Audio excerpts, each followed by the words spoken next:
My name is Margaret. 82 years old, frail in body but not in mind. My children seem to forget that last part.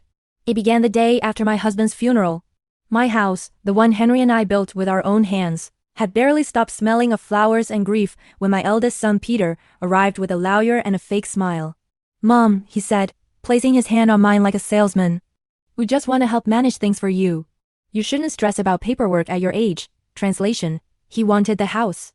My daughter, Claire, stood behind him, nodding like a bobblehead, pretending to care. They thought I was too broken to notice the greedy gleam in their eyes. A week later, a document appeared, something about transferring the property temporarily for easier management. I smiled sweetly and asked for my glasses. I read every word. It wasn't temporary. It was permanent.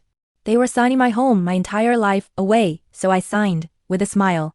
They left the next morning, bragging to each other that they'd handled me. I listened from the kitchen window as Peter told Claire, "We'll sell the place before winter. She can stay in that care home we saw. Oh, my dear children. You had no idea who you were dealing with." You see, Henry and I had built this house on cleverness as much as love.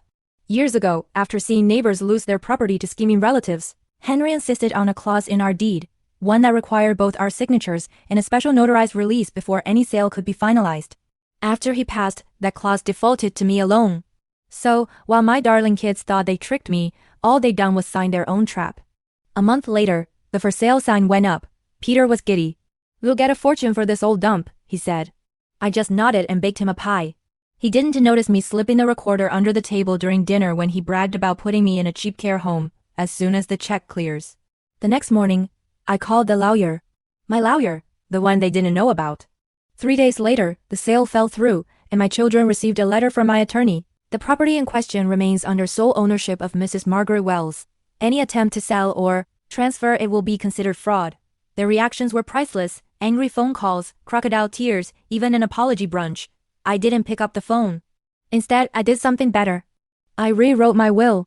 Everything, the house, the savings, even Henry's vintage car, now goes to charity, and my nurse, Lavra, the only person who treated me with genuine kindness. My children will receive exactly $1 each. When Peter finally showed up at my door, red-faced and furious, I smiled. "Mother, how could you do this to your own children?" he shouted.